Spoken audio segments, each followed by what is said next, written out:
Close your eyes and imagine.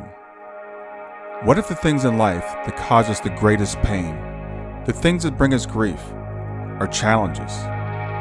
Challenges designed to help us grow, to ultimately become what we were always meant to be. We feel like we've been buried, but what if, like a seed, we've been planted? And having been planted, we grow to become a mighty tree. Now, open your eyes. Open your eyes to this way of viewing life. Come with me as we explore your true, infinite, eternal nature. This is Grief to Growth, and I am your host, Brian Smith. Hey everybody, this is Brian back with another episode of Grief to Growth, and I've got with me today Roland Achenjang. And Roland is a young man I just met a couple of weeks ago. I was totally fascinated in talking to him about his background, about the book that he's written. And so this is going to probably be a pretty extensive episode. So I'll probably break it up into two parts. We'll just have to see how it goes. What I want to do is just give you a short introduction to Roland, and then I'll let him talk for himself. His bio that he presented to me says in 2014, he was struggling to manage the stress brought on by his attempts to meet his responsibilities. So as a last-ditch effort to coach, he made the conscious decision to look within, or to look in the one place he'd never looked before, which is within, which a lot of us don't think about doing.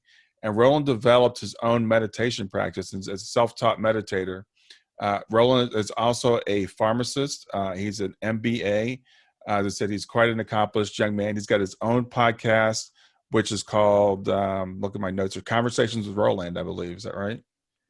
So it's called, Conversations with Roland. Again, fascinating young man. I don't want to spend a lot of time introducing him. I'm going to let him speak for himself. So I want to welcome Roland to Grief to Growth.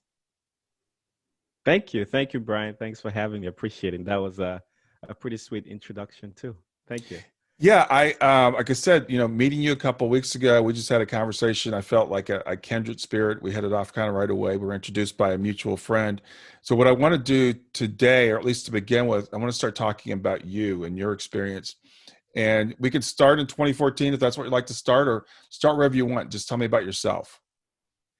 It might be better if we go a little bit beyond or before 2014, just to Sure. set a background. I mean, 2013, 2014, pretty amazing time in my life. But I'm originally from West Africa, in a country called Cameroon, is where I was born and raised. I lived there with my family until I was 14 years old, and that's when we all relocated to the United States. That in itself was a pretty life-altering experience. Right when it happened, I would say I was still pretty young and just excited to be leaving Cameroon to be moving to the United States. That the culture shock didn't really hit me until a couple years later, after I had settled in a little bit into the U.S. culture, and then started to compare and sort of contrast the differences, right? And then following that, there are just so many stories that we can talk about, but life continued to happen for me as it does for just about every other being that's experiencing life on Earth. I went through ups and downs. I had, many things to celebrate in my life, as well as many things that I thought didn't make sense. One way I put it is my rational mind was beginning to fail me. My beliefs were getting challenged left and right, more so just because, a lot of the foundational beliefs I had were molded within the Cameroonian culture, right? And then you come to the United States, whole different ballgame, trying to make sense of all of it. And the challenges didn't stop. At the same light, I did well. I mean, I went to school, graduated, went to college, and then got my PharmD degree in 2010. Ended up working in a couple of hospitals. And by 2013, I was in Nashville, Tennessee, and that's where I was working. And this was shortly after the Affordable Care Act had been passed. Okay. And so, in my in my genius at the time, I thought, man, I've been working as a pharmacist for 2 years, 3 years. And again, I was getting all this, the metaphor would be check engine lights kept coming on. Like something is off here. Something doesn't make sense. The real world isn't adding up. And so I thought maybe if I go get a business degree for many reasons, that would help sort of get rid of this check engine lights Mm-hmm. that kept coming up. And so I decided to enroll in business school, and I was working full time as a pharmacist and going to business school. Beautiful school, Belmont University down in Nashville, Tennessee. During that time is when things got really, really, stressful. I could not ignore, quote unquote, um, the check engine light anymore. I really couldn't ignore it, and I had to find a way to cope. That's when I picked up a practice. I call it meditating now. At the time, I didn't even know what I was doing. Mm-hmm. I had just given up on trying to make sense of life using my rational mind, using my analytical mind, using my scientific mind, using my religious upbringing mind, um, and and I just thought I'm just going to quote literally go lay in my bed one day after work, listen to my body, right? Everything about my body, everything about my being, my thinking, how my toes feel. Just listen to my body, Hmm. and then hear what it has to tell me. I mean, just literally out of frustration, I decided that on a whim, um, and then did some research about meditating. Some things turned me off on the different meditating practices that we can get into in this conversation or another one. Mm-hmm. Um, but then that was it. And I say it like it was, just easygoing after that. Very interesting experiences began to happen, and life moved on. Um, One thing led to another. Usually, the word in the spiritual community is synchronicities that Mm-hmm. you just can't plan for. um, and then ended up 4 years later developing this meditating practice that I was disciplined enough to maintain daily, averaging about 2 hours a day. And on the fateful Tuesday morning of August 21st, 2018, had a full had a spiritual awakening, a Mm-hmm. spiritual transformative experience. Most people would refer to this as a Kundalini awakening in the Christian sense. If I'm, using my own interpretations and understanding of those teachings, is receiving the Holy Spirit in a very profound way, Mm-hmm. or getting in touch with the intelligence that is the source from which all creation comes, interacting with that intelligence, and then remembering all these facets and fascinating things about who I am, which is basically um, a universal understanding of why you are as well, Brian, and everyone who's listening. And it really helped me at that point put a check on the engine light, as in, oh my goodness, now everything sort of makes sense in a way that I could not have previously understood, not having had the spiritual awakening. Mm-hmm. And yeah, then following that, I wrote my book, which is another funny story. I published that in a year after that fateful Tuesday morning. And then again, things just continued to build from there. Ended up learning different energy healing practices. A lot of it was building up on the practices that I was doing to myself while meditating. These are all self-taught. Mm-hmm. Um, and then I thought, well, you know, given all the lessons I've learned, I have to start living them out.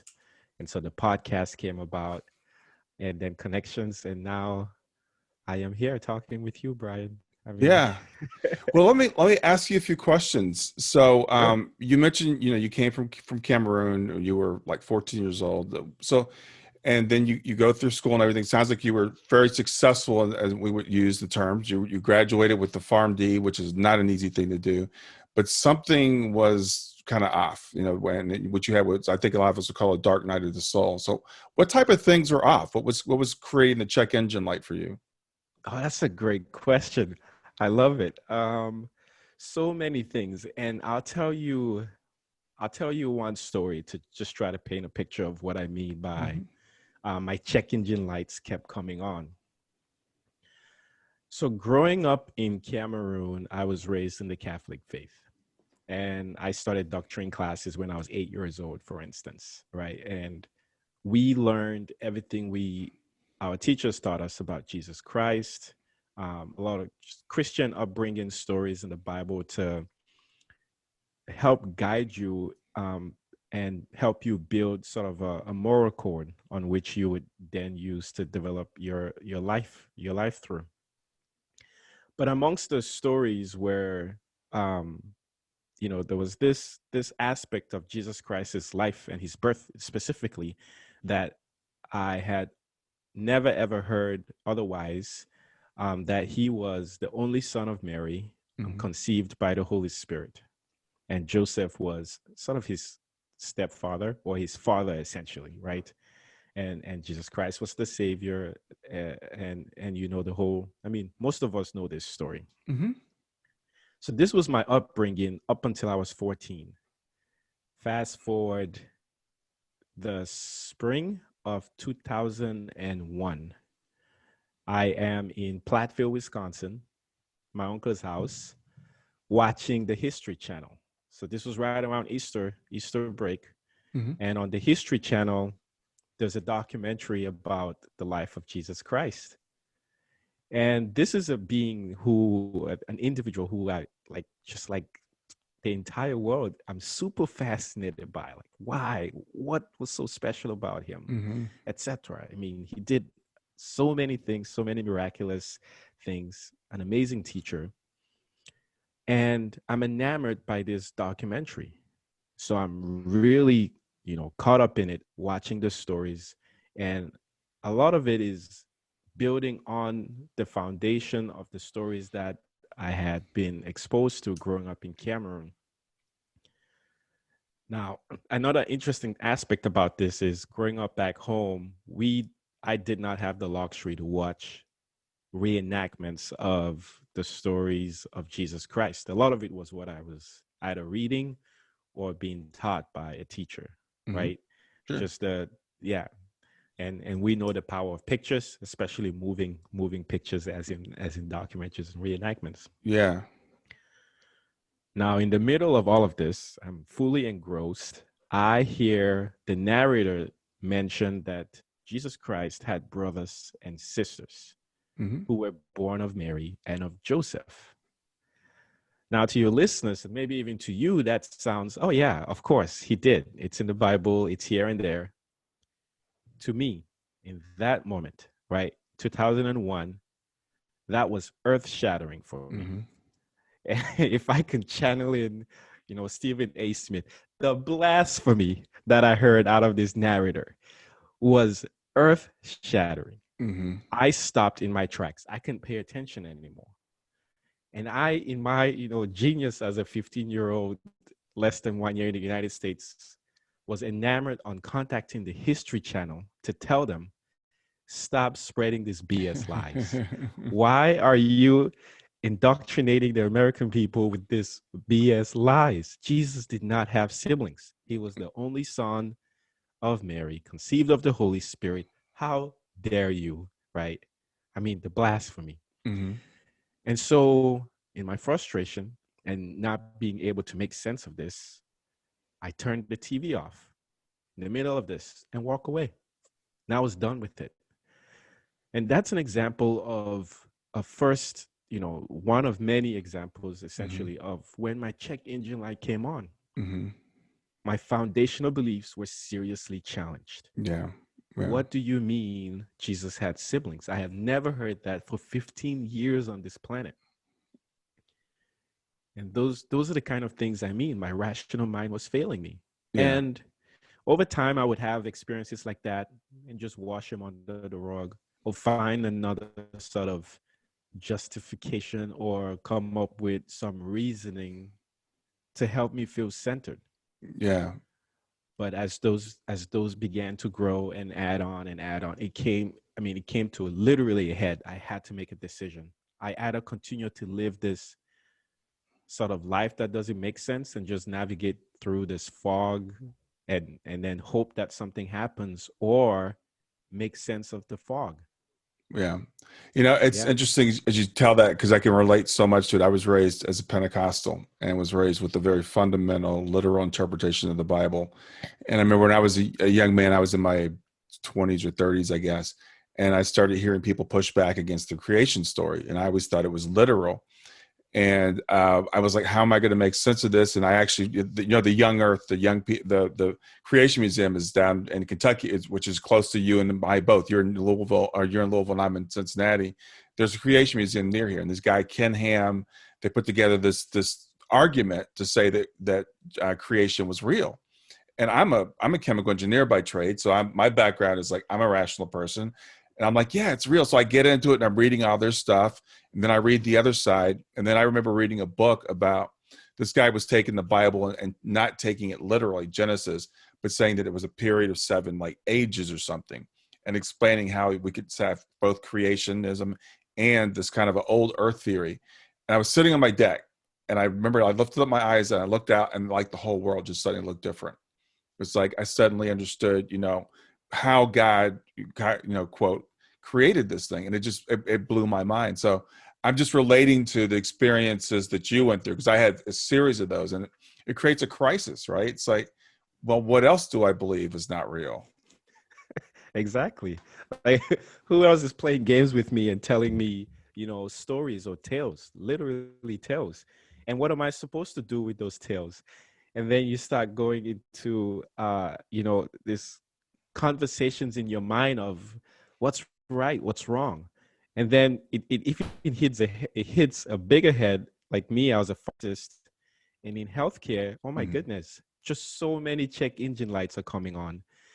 And we do amazing things in the healthcare industry, right? As pharmacists, as medical doctors, nurses, respiratory therapists, radiologists, etc. We do so many amazing things. Mm-hmm. But I've always also been, deeply philosophical without actually knowing this. I never took any philosophy classes in school, to be honest.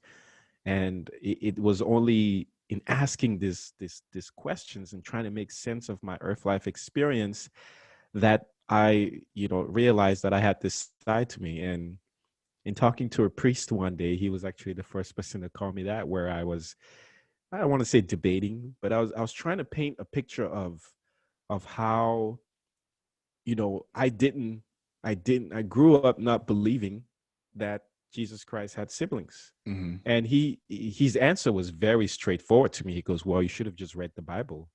And it seems super obvious, right? Just read the Bible. But then again, are you telling me all of these people who were teaching me this and teaching all of us this didn't read the Bible? And then you get into these nuances of, Mm-hmm. well, they did read the Bible, and then everyone starts coming up with the justifications of, okay, yeah, well, Catholics read the Bible but they don't study it, and everyone's coming up with these reasons for why I never learned that Jesus Christ had siblings. Mm-hmm. And I thought, well, what you're each demonstrating is basically what I've come to learn, is that amongst many things, we are a product of our environments. Yeah. And those environments are as diverse as we are. And even beyond that, if you look at your environment, there's still many outcomes to how people perceive reality, even though they came from the same environment and the same teachings that you had. And I Yeah. started to now go back into those and question. And then those were the kind of things that led me to saying, but wait a minute. And it was a little it was a little bit egoistical, but it was seriously, how can I make sense of this reality if I continue to let other people tell me what it is? Mm-hmm. Yeah, that's a really good point. And the Bible, I think, is a great. It's kind of a Rorschach test. We see what we want to see. We see what we look at. And for me, when I started coming out of some of the teachings like eternal hell and Jesus is the only way to be saved and all that stuff, and I was told that that's the way it reads. And then I started talking to some other people who read the same Bible and said, well, no, we see it totally different. That everybody is saved and there's no eternal hell, and and I'm like, well, wait.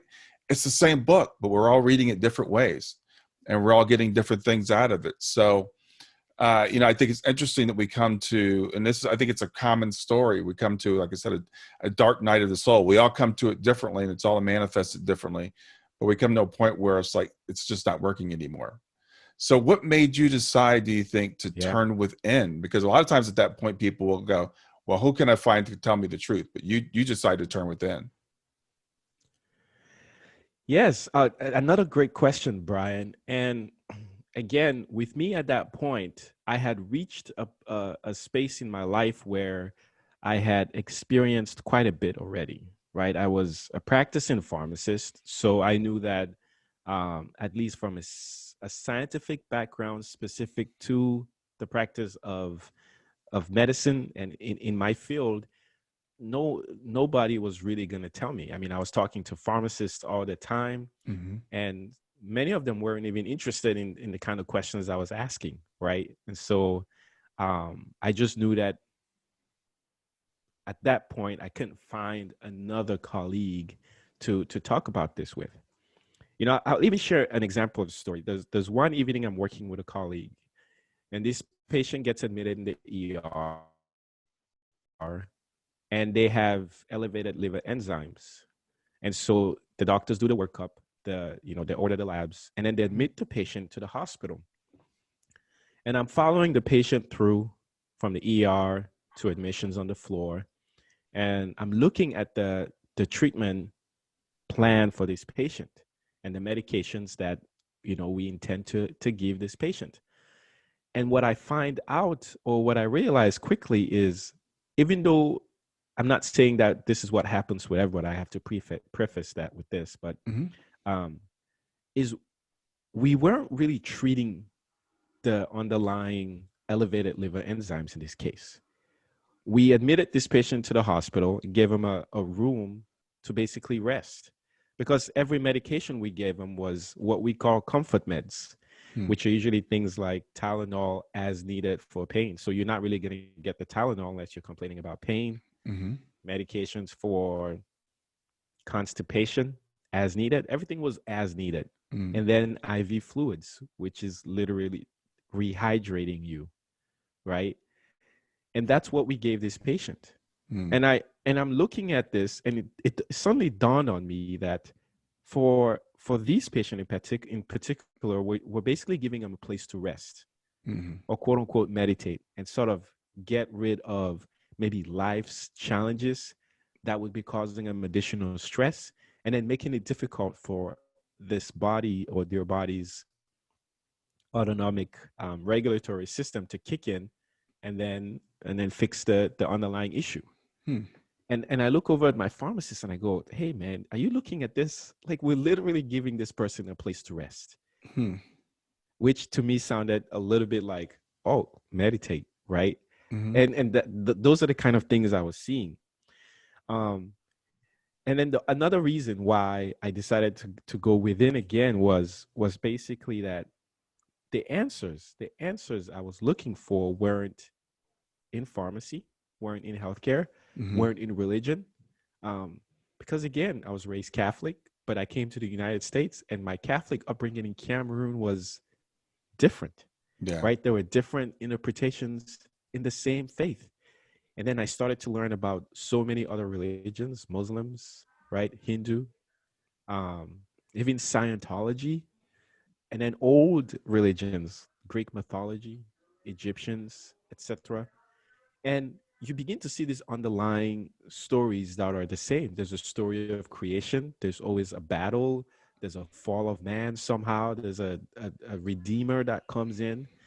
There are changes to the stories. The more I began to learn about these different aspects of religious teachings, the more I began to see the similarities and how they had differentiated from each other. And then also how they were very, very dependent on the times and the cultures in which they were being spread, right? So I was seeing how the Catholic Church was changing over time, for instance, and I thought, isn't this sort of like maybe political in a way? But the one big thing was this, Brian. It was, well, if the founders of these religious practices, right, the founders upon which a lot of these religious practices are based, were souls who were born on this planet. What is it that they did? What is it that they had available to them that I currently have today? And amongst everything, it wasn't the actual religion for one, right? It wasn't current technological practices that we, you know, we experience or we get involved in. It wasn't healthcare the way we currently practice. It was their physical bodies, their ability to breathe, their ability to think. Hmm. And I thought there's something there. And and I looked around and I saw that everybody had a physical body, the ability to breathe, the ability to think. And lo and behold, I had one too. Yeah. so, and so I said, well, this is the one place I have never looked. I've Yeah. never just paid attention to my body unless it was hurt or unless I had a cold or something. And I thought, what if I just consciously did this? And mind you, there many people had meditating practices, transcendental meditation, Hmm. Kriya, Kundalini. But I was also turned off by those in a way, just because I, in my own judgment and perceptions, I started to see similarities in those practices, and then other, at least in my mind, Catholic upbringing. Hmm. And I'll give you an example. So mantras, for instance, I said, well, those sound like prayers. Hmm. You're repeating things after a while. You're just saying them. You're kind of lost in them. You don't even know what they mean. So I said, okay, I don't want any mantras. Um, Mala beads. They're like, you can meditate with mala beads. And it's like, that looks like a rosary to me. You're Yeah. moving beads. You're saying prayers. You may be uttering mantras at the same time. And so I said, okay, no, I'm just going to go with what I came to this planet with. And that was naked Roland. I mean, I Hmm. had clothes on when I was meditating, Yeah. but I mean, just my physical body. Yeah. Yeah, I think that's really interesting, Roland, because as I went through my journey, I was taught, trust your teachers, trust the Bible, trust and I went through kind of the same thing. So I started going out. I started looking at different ways of interpret the Bible. I started reading books and stuff. And I think it takes a lot for us to start really trusting ourselves, especially with that indoctrination when we're kids. I don't know if you got this, but I was told that the heart is evil, that the heart is wicked, and you can't trust your own instincts. You've got to read the Bible to understand what's really real. But things start to open up when you, like you said, you start to look at. Because for me, I looked at meditation, and my background was like, okay, meditation's bad.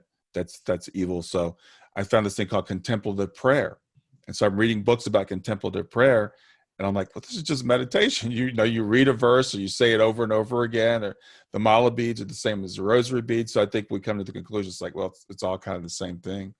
So when you started your meditation practice, you said you didn't call it meditation. You just called it. What did you have a label for it? No, I didn't. Okay. I mean, the best thing I would say is I was spending time with myself as Hmm. much as I could, because you do touch on a lot of good points too, Brian. You talk about reading other books. I had started reading a little bit, and one of the first books I read that was really great for me was um, The Age of Reason by Thomas Paine. Hmm. And in that book, he just basically lets the reader, look at the other side of the stories in the Bible, or like religious teachings. And I thought it was fascinating. And one of the things he pointed out was how much power we sort of give um, a creation of source, in the sense that, right, we have this fallen angel who is now, quote unquote, the devil or Satan, and Hmm. we fear him just as much as we fear the source.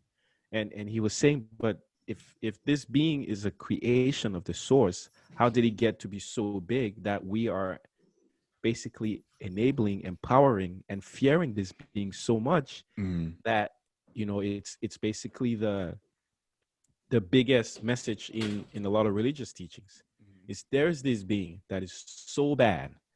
The creator doesn't want to get rid of it, but it's so bad. The only way to get rid of it is if you come to us, and we'll help you, and we'll show you how, and we'll teach you how. And so in reading, those are the kind of things that made me think. Mm-hmm. And then I also began to wonder, but how did he get at this conclusion? Who did he talk to, right? Mm-hmm. And that was just spending time, I would imagine, with himself and thinking and analyzing, and trying to make sense of reality. Um, and another piece too was, again, the check engine lights didn't stop. And I would do things, Brian, consciously that I knew were based off of my upbringing and conditioning, the right things to do, expecting to experience similar right things. And I would Mm-hmm. not. I would experience the total opposite. And so I thought, well, something's off. And then I would do things consciously that were the wrong things to do, sometimes because it benefited me in a selfish way. Mm-hmm. And it would turn out okay. And then there were times when I could care less and I would experience the outcome of both like a good outcome and a bad outcome. And so it was just all confusing. Even more so, if you look at the background from which I came from a country that, for lack of better words, is literally a third world country. It's underdeveloped. It has a lot of potential that's not been tapped into, Mm-hmm. right? And I come to this country where it's so developed, the problems we're facing here don't even resonate with what I would say, not that with what I would say, with the problems that my fellow Cameroonians are facing back home Mm-hmm. or in any other, like third world country, for instance. Mm-hmm. I mean, I'm working in the hospital, for instance, and we're getting mad and we're saying things like the interoperability of our electronic medical records suck. I can't share my data with another hospital because we're not on the same electronic medical records. Yeah. I go back home to Cameroon, Brian, and it's like, okay, we don't have roads. We don't have water. There's no running water. You're getting up in the morning to go to the stream to carry water to come back. I mean, it's just a different world. Yeah. Yeah. First And world it's on problems, this, right? Yeah. yeah, but it's Yeah. on the same planet. And if you put yourself, I mean, as much as you can, if you put yourself in my shoes, it's like, how can this same planet where we are currently experiencing life uh, have this much diversity in experience? And then you couple all of that with your own personal experience and how you're contributing to all of it, the guilt you might feel, because Catholic teachings are really good at making you feel guilty, right? Mm-hmm. The guilt I felt of, okay, I'm in America. Why should I be complaining about this? When I go back to Cameroon, I mean, you're like, whoa, it's a different place, Mm-hmm. different experiences, different problems. And then your own problems, no one, you try to complain when you're back home, people just think you're ungrateful. Yeah. But those are the kind of things that led me to say, okay, if there is a source of creation that we're all seeking, and if there are these myriad ways that we're all experiencing life on earth, how do we reconcile both? And and that's why I said nothing is helping me reconcile both. Reconcile the pain, reconcile the suffering, reconcile the differences, reconcile you know, the for lack of better words, the shenanigans. It doesn't make sense. Yeah. Um, and and that was that was, again, many of the reasons why I decided, so there's something here that we're missing. Where is it? Yeah. What are the enlightened beings talking about? Right? Mm-hmm. How do we find it? So you developed this technique, and for I talk to people about meditation, and a lot of us are turned off by the idea of meditation. We say I can't sit for 5 minutes without falling asleep or just being bored out of my mind or driven crazy by my own thoughts. So what was your experience like when you first started meditating? Oh, great, great question. So the very first day was actually a morning. I was walking home after work because I was working night shift, mind Mm-hmm. you. So this was another reason why I say the check engine lights were now just too many. I would go to work from 9 p.m. to 8 a.m. And then before going to work, I would go to class from 6 p.m. to like 8:45 p.m. and then leave and go to work. Mm. So I was doing this and sleeping during the day. So the first time I decided I would just sit in my bedroom, which was, I had blackout curtains. My room looked like Batman's cave. This is true. And again, it was just because I slept during the day and worked at night. Um, I sat in my bed, and what I decided to do was literally pay attention to as much as I can about my current being. Mm-hmm. Um, and I didn't know what would happen. I didn't know what to expect. I didn't even know how to do it. I didn't know where I would start or anything like that. I just thought I would lay there or sit there and then see what happens. And the very first time I did it, within like 5 minutes, because this was out after work, I passed out. I was gone. I mean, I slept. I was so exhausted. And then I wake up, and once I woke up, now I was a little more rested, and I tried it again. And instantly, just laying there and trying to pay attention to my being, my mind is racing, right? Mm-hmm. All kinds of thoughts, this, that, drama here, drama there, class this, work this. My technicians are mad at me. My boss is probably not happy that I was maybe late to work. Everything's coming on, right? I feel awful. At the time, my back was hurting like crazy. I thought I had a pinched nerve that I needed surgical intervention to heal. I was missing my family because I wasn't seeing anybody anymore. I was just really this lonely being. Mm. It sounds really sad, but I mean, it was. I looked back and I thought maybe I was clinically depressed. Mm-hmm. All of this is going on. And then at, all of a sudden, I see this twirling light, right? And it's just colorful and it's very distinct. And it looks like a blurb, but it's right there and just turning in my third eye. Hmm. And so I get enamored by it. And that was what my attention now became focused on. And as the light is turning, I'm just watching it and I'm freaking out at the same time. Like, what is this? Right? Nobody up to that point had ever told me this was possible. Hmm. Not in business school at the time, not in pharmacy school. The idea that you could lay in your bed after waking up in your best attempt to pay attention to yourself. Sorry, I'm laughing. It sounds crazy, but I see this light Mm-hmm. twirling in my third eye. I had no idea what a third eye was Right. at the time, and I'm thinking, what is this? What is this? And it goes on for a while, and then it stops, and I wake up. I remember I went to class that day, and I was so alert. I mean, I was awake, and Hmm. I paid attention in class that afternoon, evening, and just being alert, like, oh my goodness, and I didn't know what happened. And so I would come back and then continue the practice where I would sit and pay attention to myself. Mm-hmm. Now, while I was doing this, those experiences began to build on themselves. Soon the light turned into my hands would now start moving throughout my body, kind of like in a scanning position. Hmm. My fingers would move through my body as if I was playing piano keys. Hmm. Sometimes my hand would move by itself. I'd like to pause here and say this. If you recall, I grew up in Cameroon in West Africa. If anything wasn't of religious Christian teaching that you were experiencing outside of what this realm could explain, it was witchcraft. Exactly. Devil. Now, I don't know how else to explain it. Maybe I use the word voodoo. Mm-hmm. But here in America, the whole idea of witchcraft is it's very different. Back in Cameroon, it's a taboo.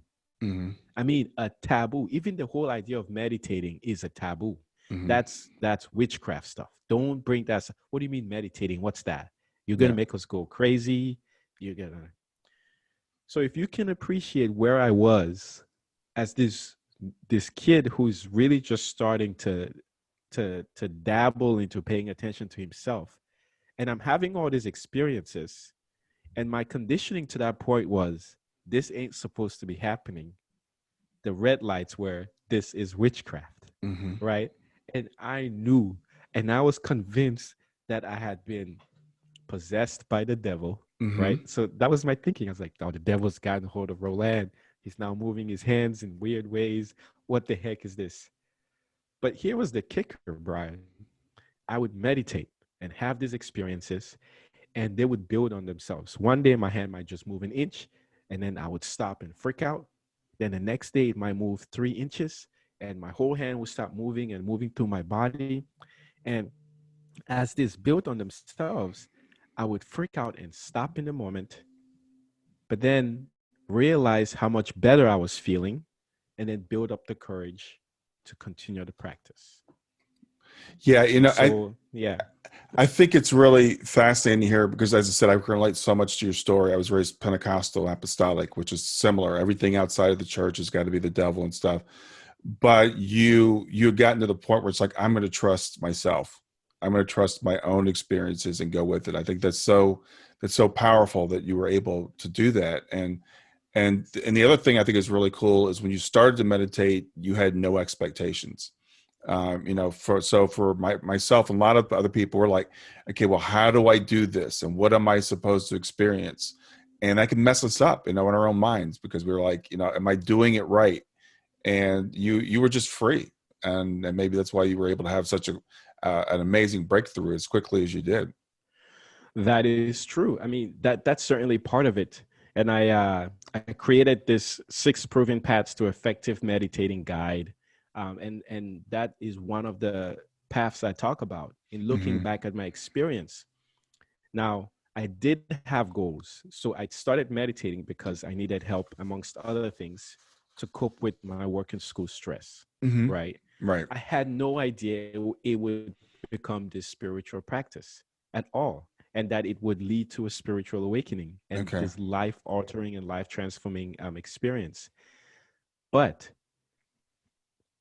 the whole idea of not trying to guide it to help me cope with work and school stress only definitely played a role, Hmm. in that as I was meditating and having these experiences, I was exploring it. And the cool thing was, it was actually simultaneously helping me cope with the stresses of work and school. Yeah. And so today I say, if you are thinking about meditating, regardless of why, as long as it is your why, as long as you say, okay, this is why I want to do this, and you're disciplined enough to continue the practice, right? Focused, or even I'll just say with the intention of achieving your why, this will also happen for you. I'm not this unique individual who all of a sudden figured out something that has not been part of the human race since we started to incarnate on this planet. Hmm.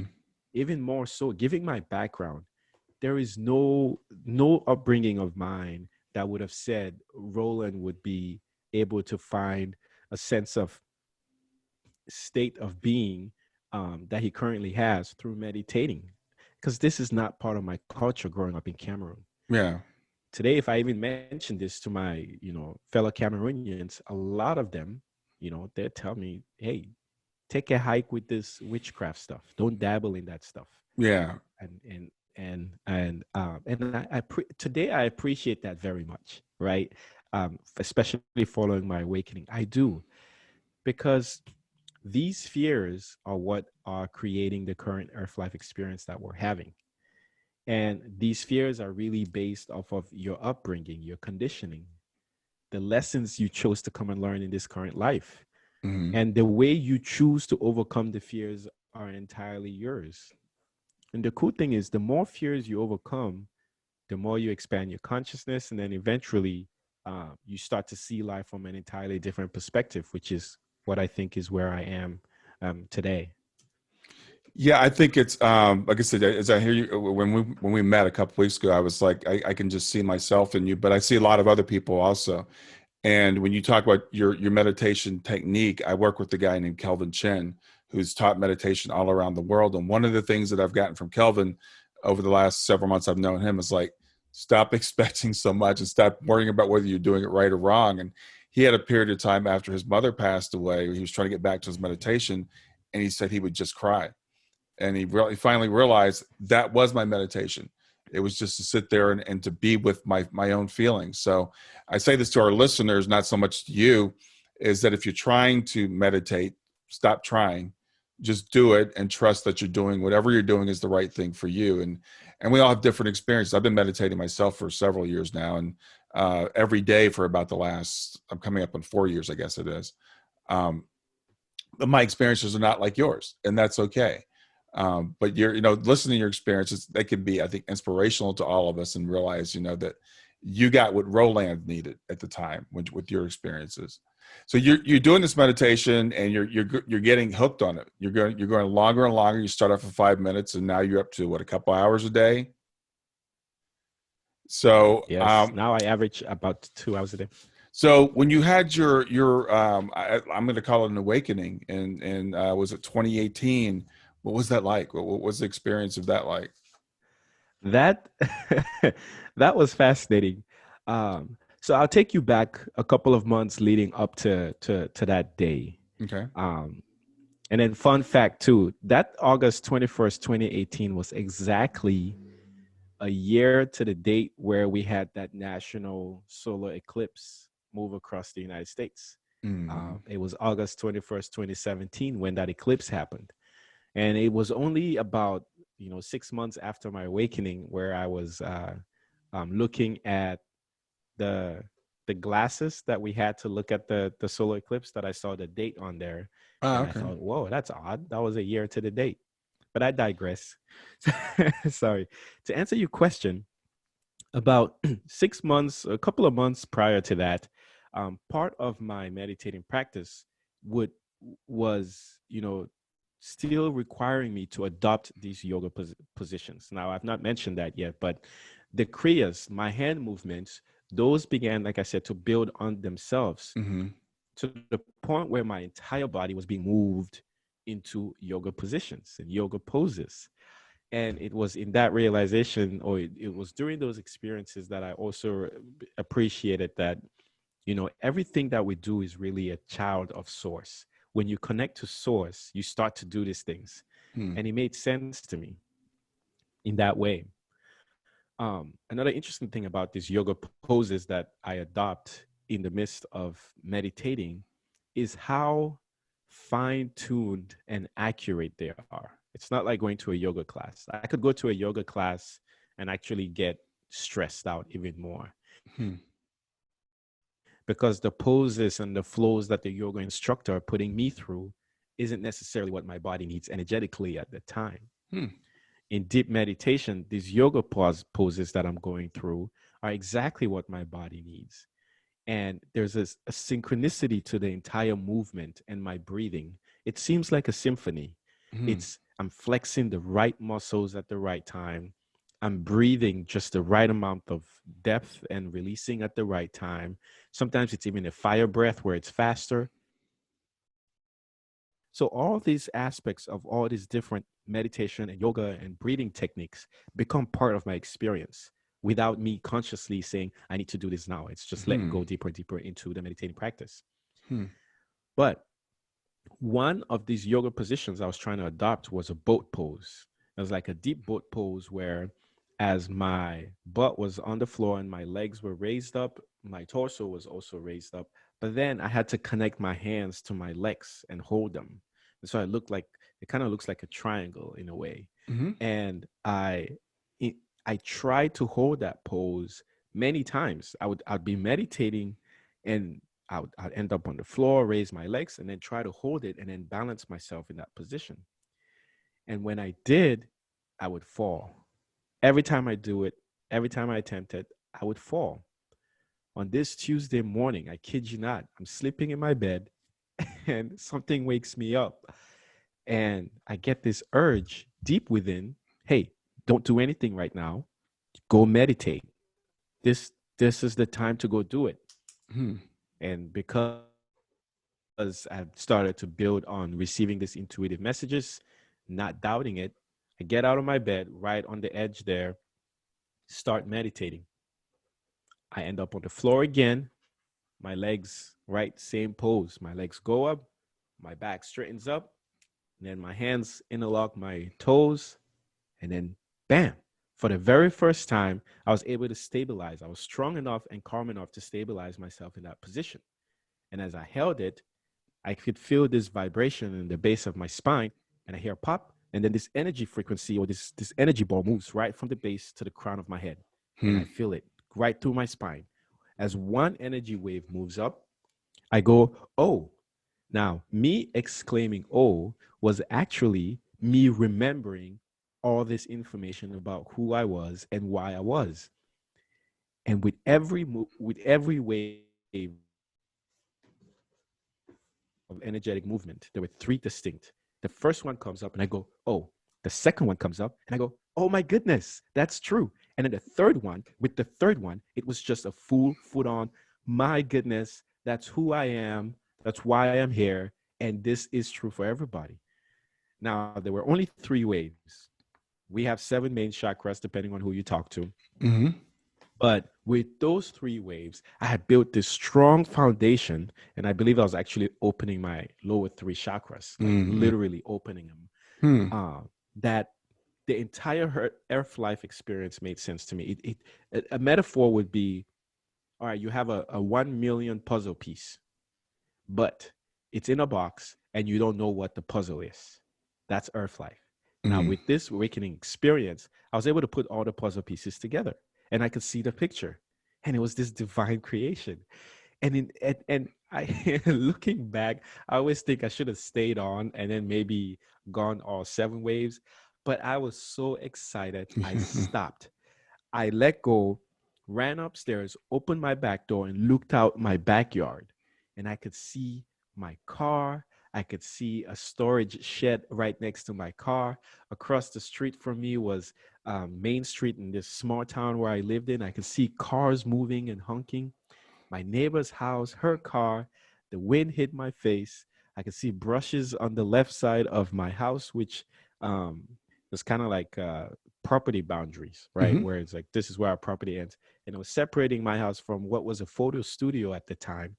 And then I looked at the clouds, and the sky was blue, patches were out, there was the sun shining, and all of this. There was actually like a little dry clothes hanging rack outside too, just some wires. All of this stuff, I looked at it, and all I could say was, "Holy crap! This is it. This is consciousness. This is, for lack of a better word, this is the God we're looking for. Hmm. All of this, including me, is God interacting with itself as Hmm. unique expressions of itself." It was so beautiful. I was like laughing and crying at the same time, and I felt like I really felt in that moment, after remembering all of this, like the butt to the best joke ever told. Literally, I thought, my this is good. And I was just thinking, wow, whoever or whatever designed such an experience, you got us. Like, this is amazing. What we're all the same thing? Yes. Having a unique experience? Yes. Designed to teach us that we are all the same thing? Yes. What? And so I go back downstairs, and I'm on a high, Brian, for an entire week. I can't sleep a full night. I can't do anything. I go to work that day, and I couldn't work, and I'm just spewing all this just consciousness, basically just statements, and everything's making sense. I'm Hmm. trying to tell my coworkers about this, and I literally sounded manic. That's how happy I was. I was too happy to function. I mean, I'll be honest, that whole day, 8 hours, I didn't do anything at work. I was just basically walking around laughing and smiling at people, as in, do you realize how amazing and brave you are to be here? Do you even understand what you're doing? Do you get it? Do you remember? That's the word. Do you remember? And of course they didn't. Of course they thought I was insane. And being pharmacy director, right? It's like, hey, Roland, you're supposed to dispense the drug to our patients, right? Stop taking them, Yeah. stop taking them. Um, but that's how I felt. And I would come home and have hours of conversations with myself, which were basically downloads, is one way to say it, right? An expanded consciousness. So I was getting all this information and all these explanations come through. And and I would write them on my phone. I would audio record them, and that was the genesis of what eventually became my book. Um, I would call my wife and talk to her for hours, um, and she felt the same way. She's like, "Okay, what's going on? Why are you so happy?" Um, and if you don't mind, I'll share this story just to kind of paint a picture of just how happy I was, to the point where I wasn't even like, you can't function on this planet in that state of being. Yeah, Like, you can't maintain it. I just Maybe want you to. can, but Yeah, I want to interject because I think it's a really good point. Because I'm listening to you talking, I've got a big smile on my face, and it reminds me when I talked to Mary Terhune, who had a similar experience. And when we get into your book, I want to talk about this whole idea, because the idea of death of the ego, right? But you were saying you couldn't function, you couldn't go to work and do the normal thing. And she said the same thing. She went to work and she was worthless. So I think it's a really interesting point that you brought up there. But yeah, go ahead and tell the story. oh yeah, no, I Mary, she's an amazing lady too, and we connected through actually the same mutual friend who connected us too. So, and I was also very fascinated with her story. Through meditating, she had an awakening experience as well. Hmm. But just to paint a picture of what I mean by you, my life literally changed. Hmm. Now, at the same time, my wife, beautiful lady, beautiful soul, so brave as well to incarnate on this planet and then choose to experience life with my with my behind. She was in the midst of applying into medical schools. Now, up to that week, I was going based off of my experience, which was I only applied to two pharmacy schools, and I got into both of them, and I picked one. Hmm. And so, in my ego and selfishly, my argument was uh, only apply to one or two medical schools. But she said, no, I want to apply to 15, 20 medical schools. And I thought, that's ridiculous. You know how much money you're going to spend applying to all these schools? Then what the schools are going to do, because that's what they do, is they invite everybody to come and interview. But Hmm. at the end, you're only going to go to one school. So why waste all this energy going talking to all these people, making it difficult for you to even make a decision afterwards on which medical school you want to go to, Hmm.